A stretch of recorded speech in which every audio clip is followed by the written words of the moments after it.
Still on Antigua Island Girls High, but nevertheless, Antigua Barbuda Today continues. And so we have to tell you about the college fair that will be taking place later this afternoon from 1 p.m. at the Multipurpose Cultural Center. And so we've got Monroe College in the house with us this morning. We spoke with him via Skype, but he flew in and said, you know what, you guys are so awesome, I got to meet you in person. And we've got the Dean of Admissions, Mr. Gersom Lopez. He's here with us. Welcome. Good morning. Away from the cold. Oh, yes. The nice, lovely weather. It's warm, and I have to now ventilate. Yes, it's nice and cool here. Lovely food, lovely seawater. And we've got Rosanette Kirby here with us. She's now new to the team, fairly new to the team, but she will be the liaison person there at Monroe College. So all of Antiguans and Barbudans, you reach out to Rosanette and she'll be able to assist you there. All right, well, let's get down to the meat of the matter. So, Mr. Lopez, we spoke with you via Skype, but now today is the day. It's the actual college fair. Right. What can Antiguans and Barbudans, whether they are just leaving high school or they're mature students, expect from the Monroe College experience? Well, it's a very personal experience. And one of the things that students have to understand is that we are a teaching institution. We're not a research institution. So we believe that combining theory and practice is very important. We will focus on not only educating the students, but their overall well-being with respect to any type of personal issues, social issues, extracurricular. So it's the full development of the student. And it starts really on the first stage of the process, which is admission. So we're very personal, and that's why Rosanette's involved, and we will take it step by step. We do encourage that students bring parents, adults bring their spouses if they're married, because these are lifelong decisions that they have to make. And an important thing, and I get this asked a lot of by students, how many CXCs do I need to pass and to be admitted? And I generally tell them it's not just about the test. We don't make an admissions decision simply based on a snapshot. How did you do on an SAT or how did you do on your externals? What we do is we use a holistic approach to the evaluation of a candidate, because our concern is we want to make sure not only a student is academically ready, but they're also emotionally ready and ready to complete and graduate in a sense. So a lot of things that will go into that, your extracurricular activities, your motivation for studies. I've had students that want to do hospitality management. First thing I ask them, do you like, going out there and talking to people, and they say, no, I'm a little bashful. And I said, well, maybe let's talk about something else in terms of a career. So that's part of what we do, and because we're very personal, that's why I'm here. I go everywhere. I was in China last semester. We were in Japan around the same time. We have a very robust international population that comes from 90 different countries, about 1,200 international students. Now imagine trying to deal with all the issues that come along with new students coming in. For Antiguans, it's not that difficult to adjust to life in New York. And I know some Antiguans say, well, I'm uncomfortable, and the parents say, oh, safety. And but when you come to Monroe, there are hundreds and hundreds of other Caribbean students, and so you're embraced. When you have students come from other countries, they're going through a major adjustment. Sometimes their language is not, the first language is not English, so they have to get accustomed to that.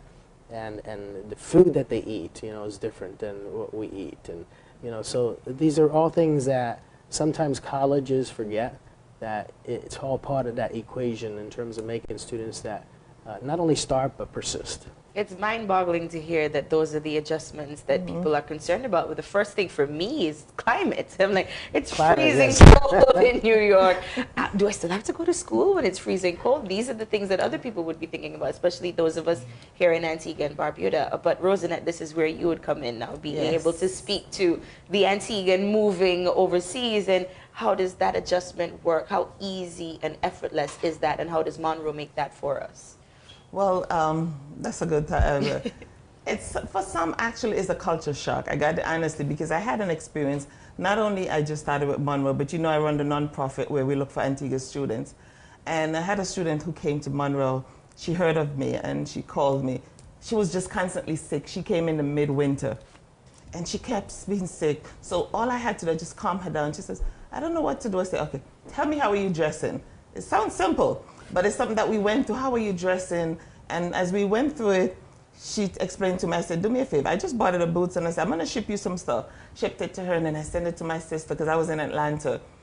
3 days after she called me back, just smiling. You can hear the smile through the phone. Miss Kirby, I'm warm. So all she needed was someone to tell her how to dress for the weather. But she was just amazing. And after that, so those are simple things. But as far as I love to be able to, in this position, coming from being an Antigua and also being a Monroe alumni, to come back and be able to give that information, help the student get through this transition. But Monroe is like a family-orientated environment. I did it. My son did it. He just graduated with his master's as well. So I just want to be able to come back and say, hey, I'm going to be able to help our people, help our students get through this transition. So I'm going to be there every step of the way. From the time they make that decision, walk them to what they have to do next, try to explain to them. But it's a safe haven. Not only with Monroe, we have a nonprofit that is, so we want people to know, hey, we are looking out for our students. So we're definitely gonna, and I'm just happy to be a part of that transition. That's a huge number that you mentioned there, Mr. Lopez, about 1,200 persons. Can you speak to some of the disciplines that Monroe would offer as well? Yes, all our disciplines are profession-based. So, you know, it's not liberal arts focused, but there are liberal art courses. So we have a school of business and accounting, of course. And, you know, you have your business programs, your accounting programs. You have the School of Information Technology, which deals with computer science, cybersecurity. The master's in computer science, the undergraduate is in computer information systems. We have the School of Nursing, very competitive program, ACEN accredited, but very competitive. We have the School of Criminal Justice. So for any of you out there that perhaps are in the police force or looking to take the next step, you know, come see us, okay? We had the School of Hospitality Management, and we're in the Caribbean. Yes. So and surprisingly, not everybody in the Caribbean wants to go into the hospitality, programs, but it's something that is an opportunity for them. And then we also have the School of Health, Allied Health Services, that deals with all the health support services, such as medical assisting, public health, which is an important field in developing countries and dealing with the disease transmission and educating individuals in the field.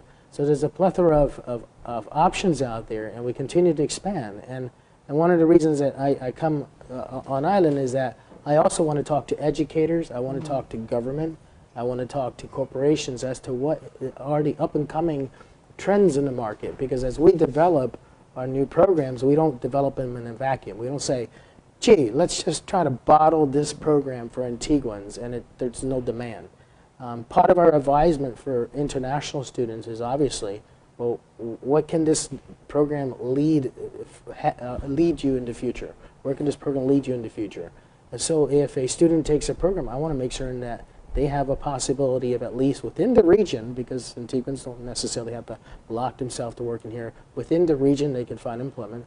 But at the same time, because Monroe is accredited, it has the regional accreditation, has international recognition, they can work globally. If I had a student, for example, in the hospitality industry that had a job in the UAE and worked there for a couple of years, of course came back to the U.S. after that slight stint. So think of, for international students here, think of the world as your opportunity. But at the same time, think about what if you come back, and hopefully they do, what can you do to contribute to the well-being of your country? Because it's not just about, you personally. The money. No, it's not about you personally either. It's about the benefit of the country as well. Exactly. Now going forward, today is the college fair, and so there will be a booth for Monroe College. What do persons need to bring when coming? Do you need to bring an open mind? Do you need to bring registration fees one time? What are some of the things that we can see at this booth later? Well, today we are giving information and try to meet. We like that to pair, but also on Thursday we're having a private information session, and that's going to be at the Heritage Key. And we're inviting all the kids to come up. Bring your parents, bring your, if it's just an adult going back, bring your spouse, bring your partner, as Mr. Lopez said. But we are going to try to give as much information, get information from that, and help them with the process. If they're ready, we try to guide them how you start going online, fill out the application. But not only we want to build it with just the student, we're looking to get into the corporation, companies. We were at an event last night at the Jolly Beach Hotel, the launching of the high stakes. And there's also a Miss Show Off, which will be next month. And right there, we decided one of the prizes they're getting is going to Antigua State College for 2 years.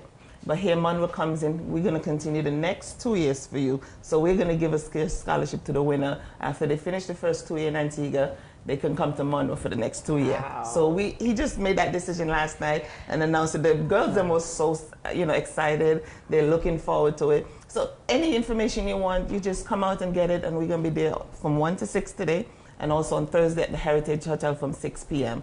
We're also setting up some private interviews in the afternoon. If you can't make the session, you can call me. I have a number, local number you can reach me, which is 780-6999.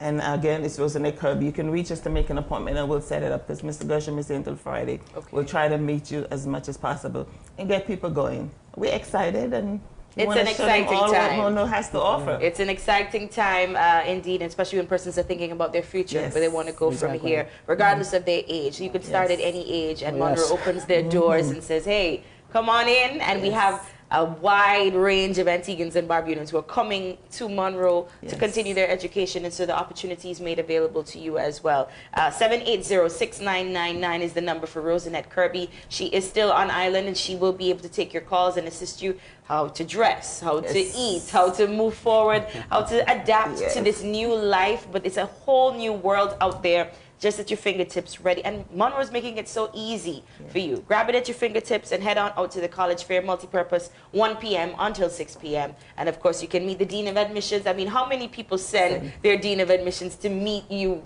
right on the first day, right off that first bat? So Mr. Lopez, congratulations to you. Thank you for that open door policy that you have in people. It's so easy to get in touch with you. And Rosanette Kirby for just being the Antiguan in you is coming out and making it hospitable and easy for people to adjust and to adapt. But we want to remind persons, today is the day, the college fair. It's the start of a new life, a new world, a new opportunity. Monroe College is one option for you. So head on down to Multipurpose today, 1 p.m. until 6 p.m. We're going to take a commercial break, and we'll be right back. Stay with us.